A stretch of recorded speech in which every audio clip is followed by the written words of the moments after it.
क्या हो अगर हमारी किस्मत बार बार किसी स्पेशल इंसान से मिलवा कर बार बार हमें उससे अलग कर दे। इसी थीम पर बेस्ड ये movie tune in for love. तो कहानी की शुरुआत होती है साल 1994 की एक ब्यूटीफुल मॉर्निंग में। एक हाई स्कूल स्टूडेंट जिसका नाम मीसू था और वो सुबह ही अपना फैमिली बेकरी शॉप ओपन करती है। मीसू के पेरेंट्स ऑलरेडी इस दुनिया से जा चुके थे और वो अपना शॉप वहाँ की पुरानी एम्प्लॉय युंजा के साथ चलाती थी, जिसको वो अपनी बड़ी बहन भी मानती थी। तभी हमारा मेन लीड कैरेक्टर हिनू वहाँ पर सोया बेस्ड प्रोडक्ट लेने के लिए आता है, जो कि वहाँ पर तो नहीं होता है।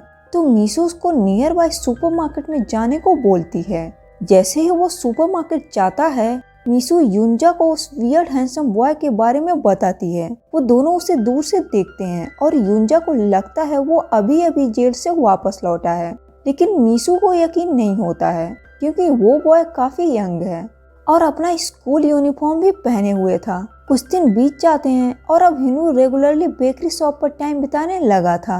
मीसू बेकरी शॉप के चलते काफी बिजी रहती थी, लिहाजा वो अपने यूनिवर्सिटी एंट्रेंस एग्जाम पर फोकस नहीं कर पा रही थी, जिसकी वजह से युंजा को उसकी फिक्र होती थी। दोनों को परेशान देख हिनू बताता है उसने स्कूल से ड्रॉप आउट ले लिया है और वो उनको बेकरी शॉप चलाने में हेल्प करेगा। तो मीसू उससे आखिर में पूछ ही लेती है कि अगर वो शायद जेल से वापस आया है तो, लेकिन हिनवू उस बारे में कोई भी बात नहीं करना चाहता था। सीइंग दैट हिनवू बुरा इंसान नहीं है, युंजा उसका ऑफर एक्सेप्ट कर लेती है और उसको काम पर रख लेती है और अब बेकरी शॉप में उनकी रोजमर्रा की जिंदगी शुरू हो जाती है। स्टार्टिंग में वो इतना एक दूसरे से खुल के बात नहीं करते हैं, लेकिन जब मीसू को पता चलता है उसका और हिनू का बर्थ ईयर सेम है तो वो कैजुअली बात करने लगते हैं और बेकरी हिस्ट्री और हिनू के जुवेनाइल डिटेंशन के बारे में एक दूसरे को बताते हैं और कुछ पर्सनल बातें भी शेयर करते हैं। और तो और मीसू और युंजा हिनू का हेयर स्टाइल भी चेंज कर देती हैं, जिसकी वजह से हाई स्कूल गर्ल्स हिनू से अट्रैक्ट होकर बेकरी शॉप पर आने लगती हैं। और अब मीसू और हिनू एक दूसरे को जानने लगते हैं और नई नई मेमोरीज क्रिएट करने लगते हैं। और अचानक एक दिन हिनू के स्कूलमेट्स उससे मिलने बेकरी शॉप पर आते हैं, जिससे वो काफ़ी अनकंफर्टेबल हो जाता है और उनकी सीन क्रिएट करने पर युंजा उन्हें बेकरी शॉप से बाहर निकाल देती है और हिनू भी युंजा से एडवांस सैलरी लेकर वहां से चला जाता है। और जब वो बाइक से जा रहे होते हैं तो मीसू और युंजा उन्हें दूर से देखते हैं और सोचते हैं क्या वो वापस आएगा। उधर हिनू और उसके फ्रेंड सैड होकर अपने बेस्ट फ्रेंड को याद करते हैं जिसका एक्सीडेंटली डेथ हो गया था और उस एक्सीडेंट के लिए हिनू और उसके फ्रेंड्स को ब्लेम किया जाता है। इसी की वजह से उनको जुवेनाइल सेंटर जाना पड़ा था। मीसू हिनू का वेट करती रहती है, लेकिन उस दिन के बाद वो उसे कभी नहीं दिखा। इसी तरह कुछ साल बीत जाते हैं और स्टोरी जंप कर 1997 में पहुंच जाती है। मीसू हाल ही में यूनिवर्सिटी से ग्रेजुएट हुई है और उसे अपना पहला जॉब मिलता है as a newsletter editor. Bakery shop बंद हो चुका है और युंजा अब एक नूडल शॉप चलाती है। युनू भी उसी नियर बाय एरिया में काम करता है और एक दिन वो बुक स्टोर में कुछ बुक्स डिलीवर करने जाता है तो उसका ओनर उससे अपनी ओल्ड मदर को घर ड्रॉप करने के लिए बोलता है, क्योंकि अब वो बहुत ओल्ड हो चुकी हैं और उन्हें रात में दिखाई नहीं देता है। मीसू अपनी न्यू जॉब स्टार्ट करने से पहले एक आखिरी बार अपना ओल्ड बेकरी शॉप देखने जाती है और कोइंसिडेंटली हिनू और मीसू वापस उसी जगह पर मिलते हैं और एक दूसरे को देखकर बहुत एक्साइटेड होते हैं। हिनू जल्दी से ओल्ड मदर को उनके घर ड्रॉप करता है और मीसू से मिलने आ जाता है और उसे प्राउडली बताता है उसने अपना GED कंप्लीट कर लिया है। मीसू उसको अगले दिन युंजा के शॉप पर इनवाइट करती है, लेकिन हिनू नहीं जा सकता है क्योंकि वो कल से ही अपना मिलिट्री सर्विस स्टार्ट करने वाला करता है और वो दोनों एक दूसरे से और ज्यादा बात करना चाहते थे लेकिन कर नहीं पाते हैं। इसलिए मीसू इनिशिएट करती है और उसको अपने घर में इनवाइट करती है और उस रात हिनू वहीं पर रुक जाता है और मीसू को बताता है जिस रात वो बेकरी से अपने एक्स स्कूलमेट के साथ गया था उसकी फाइट हो गई थी, जिसकी वजह से उसको वापस जुवेनाइल सेंटर जाना पड़ा था। मॉर्निंग में मीसू हिनू के लिए ईमेल आईडी क्रिएट करती है जिससे वो एक दूसरे को कांटेक्ट कर सके और वो ईमेल आईडी एक पेपर पर लिखकर वो उसको दे देती है। हिनवू उससे प्रॉमिस करता है जब उसका मिलिट्री सर्विस ओवर हो जाएगा वो उससे आकर मिलेगा और जाने से पहले वो मीसू को ऑकवर्डली किस करता है। लेटर फर्स्ट डे ऑफिस में मीसू को रियलाइज होता है वो हिनुओ को ईमेल अकाउंट का पासवर्ड देना भूल गई। हिनुओ भी पेपर पढ़ता है और सोच में पड़ जाता है आखिर पासवर्ड कहाँ है। और ऐसे ही कुछ साल बीत जाते हैं और साल 2000 आ जाता है। हिनुओ अभी भी मिलिट्री में सर्व कर रहा है और इसी दौरान मीसू वहाँ से शिफ्ट कर लेती है। और जब सर्विस खत्म कर हिनुओ उसके घर जाता है तो वहाँ पर कोई नहीं होता है।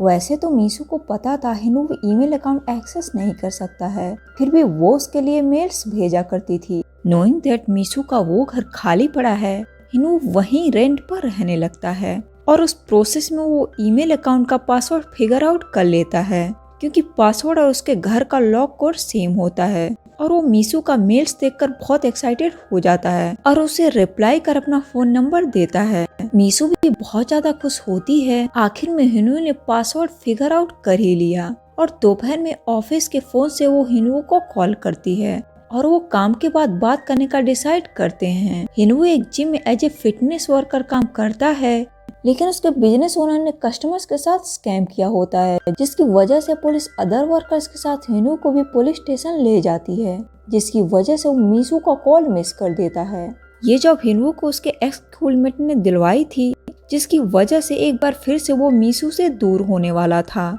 और जैसे ही वो मीसू को अपॉलजी मेल लिखने की कोशिश करता है, मीसू का मेल आता है जिसमें लिखा होता है उनका एक दूसरे से दूर रहना ही सही है। वो खुश थी कि हिनुओ ने पासवर्ड फिगर आउट कर लिया था, लेकिन अब उसे लगता है ये उनके मिलने का सही टाइम नहीं है और उसे आशा है जब राइट टाइम आएगा वो फ्यूचर में मिलेंगे। और इस तरह अनदर 5 ईयर बीत जाते हैं और अब साल है 2005 और मीसू अब एक राइटर है और वो एक स्मॉल पब्लिशिंग कंपनी में वर्क करती है। उसका बॉस थोड़ा अजीब है और ऐसा लगता है वो मीसू को लाइक करता है। एक दिन कुछ कॉलेज स्टूडेंट उसके ऑफिस के ऊपर प्रोजेक्ट पर काम कर रहे होते हैं और जब वो अपनी न्यूली पब्लिश बुक को सेलिब्रेट करने के लिए मीटिंग रखती है तो मीसू रियलाइज करती है हिनुओ भी उन्हीं स्टूडेंट्स में से एक है और वो इमोशंस से भर जाती है क्योंकि उसका फेट बार बार उन्हें अलग करता है और अचानक दोनों को सामने लाकर खड़ा कर देता है।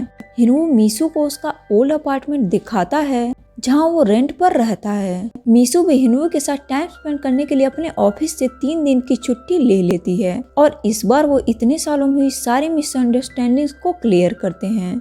हिनुओ मीसू के लिए अपना प्यार जाहिर करता है और उसको पैशनेटली किस करता है। वो अपनी रिलेशनशिप को नेक्स्ट स्टेज पर ले जाते हैं और कुछ नए हैप्पी मोमेंट्स क्रिएट करते हैं। वो युंजा से भी मिलने जाते हैं, लेकिन मीसू अभी उनके रिलेशनशिप के बारे में युंजा को बताना नहीं चाहती थी, इसलिए हिनुओ अकेला ही युंजा से मिलने चला जाता है और मीसू वहीं पर वेट करती है। युंजा हिनुओ को देखकर शॉक्ड रह जाती है। वो आखिर 10 साल बाद एक दूसरे से मिलते हैं और पुरानी यादों को ताजा करते हैं। युंजा अब एक मैरिड वुमेन है और उसकी एक स्टेप डॉटर भी है जो हमेशा मुसीबतों में फंसती रहती है।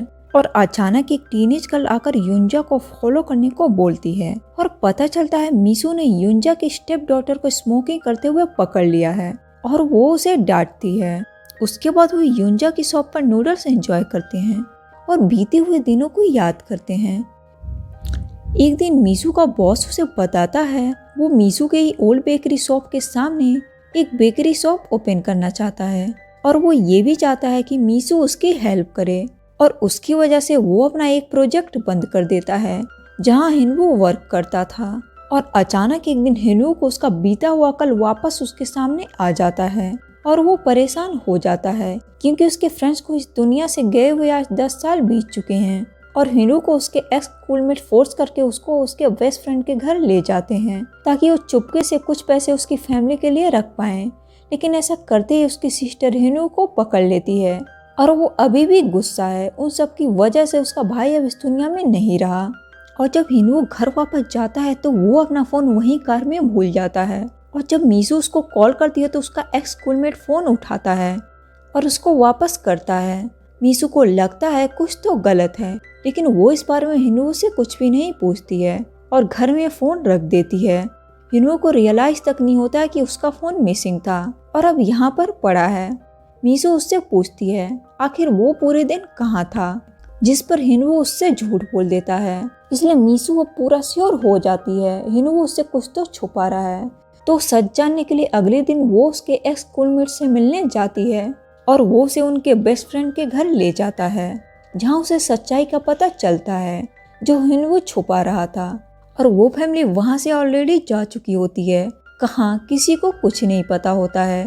रात में डिनर के टाइम मीसू उस टॉपिक के बारे में बात करने लगती है, जिससे हिनवू शॉक्ड रह जाता है और अनकंफर्टेबल होकर उससे पूछता है उसको ये बात कैसे पता चली। तो मीसू उसको बताती है, जो सुनकर हिनवू फ्यूरियस हो जाता है, क्योंकि कुछ भी हो मीसू को उसके डार्क पास्ट के बारे में पता नहीं चलना चाहिए था और वो गुस्से में वहाँ से जाने लगता है। मीसू उसे रोकने की कोशिश करती है, लेकिन सिचुएशन हैंडल ना कर पाने से स्टिल वो चला जाता है। और उस रात हिनवू का उसके एक्स स्कूलमेट से फाइट हो जाता है, क्योंकि उसने ही मीसू को ये सब बताया था। उसके बाद हिनवू अपना दिमाग शांत करने के लिए युंजा की शॉप पर जाता है और शांत होने के बाद जब वो वापस अपने अपार्टमेंट जाता है तो पता चलता है मीसू ऑलरेडी वहाँ से जा चुकी है और तब से वो बस मीसू को ढूंढ ही रहा है। वो उसके ओल्ड ऑफिस पे जाता है और उसके बॉस से मिलता है और जब वो उससे मीसू के बारे में पूछता है तो उसका बॉस इरिटेट होकर बोल देता है मीसू को ऐसे इंसान की जरूरत है जो उसे खुश रह सके, और वहाँ से चला जाता है।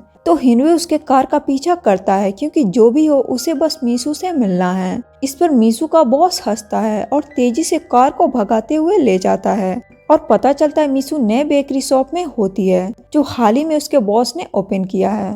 और जैसे ही वो कार में बैठती है वो देखती है हिनवू दौड़ता हुआ उनकी तरफ चला आ रहा है, लेकिन वो उसे इग्नोर करके चली जाती है। कार में मीसू अपना इमोशन हैंडल नहीं कर पाती है और ये देखकर उसका बॉस कार रोक देता है ताकि वो आखिरी बार हिनवू से बात कर डिसाइड कर सके उसे क्या करना है। और आखिर में जब हिनवू मीसू से मिलता है तो वो उससे कहता है वो उसको बहुत ज़्यादा प्यार करता है, लेकिन मीसू उसे पुश करती है और कहती है वो उसके पीछे भागना बंद करे, क्योंकि उसे दुख के अलावा कुछ नहीं मिलेगा। और ये लास्ट टाइम होता है जब मीसू और हिनवू एक दूसरे से मिलते हैं और एक बार फिर से उनका फेट उन्हें एक दूसरे से अलग कर देता है। लेटर मीसू अपना माइंड क्लियर करने के लिए युंजा के शॉप पर जाती है और वो डोनेट खाते हैं, जिससे उन्हें बीते हुए दिनों की याद आ जाती है। युंजा उसको बताती है उस रात हिनवू अपने एक्स स्कूलमेट से मारपीट करके आया था, लेकिन मीसू अपने फीलिंग्स हैंडल करना नहीं जानती है। कुछ टाइम बीत जाता है और अब हिनवू एक रेडियो स्टेशन पर एज ए कैमरामैन वर्क करता है। रेडियो होस्ट हिनवू से पूछता है अगर उसके पास कोई मैसेज हो जो वो किसी तक पहुंचाना चाहता हो, तो हिनवू उसे अपना मैसेज देता है और रेडियो पर अपना नाम सुनकर मीसू को रियलाइज होता है वो अभी भी हिनवू से प्यार करती है और वो समझ जाती है मैसेज देने वाला इंसान हिनवू ही था। और वो भागकर उससे मिलने रेडियो स्टेशन की तरफ जाती है, जहां वो हिनवू को पाती है और उसे देखकर स्माइल करती है। और हिनवू ये स्पेशल मोमेंट कैमरा में कैप्चर करता है। और इसी के साथ ये प्यारी सी मूवी यहीं पर एंड हो जाती है।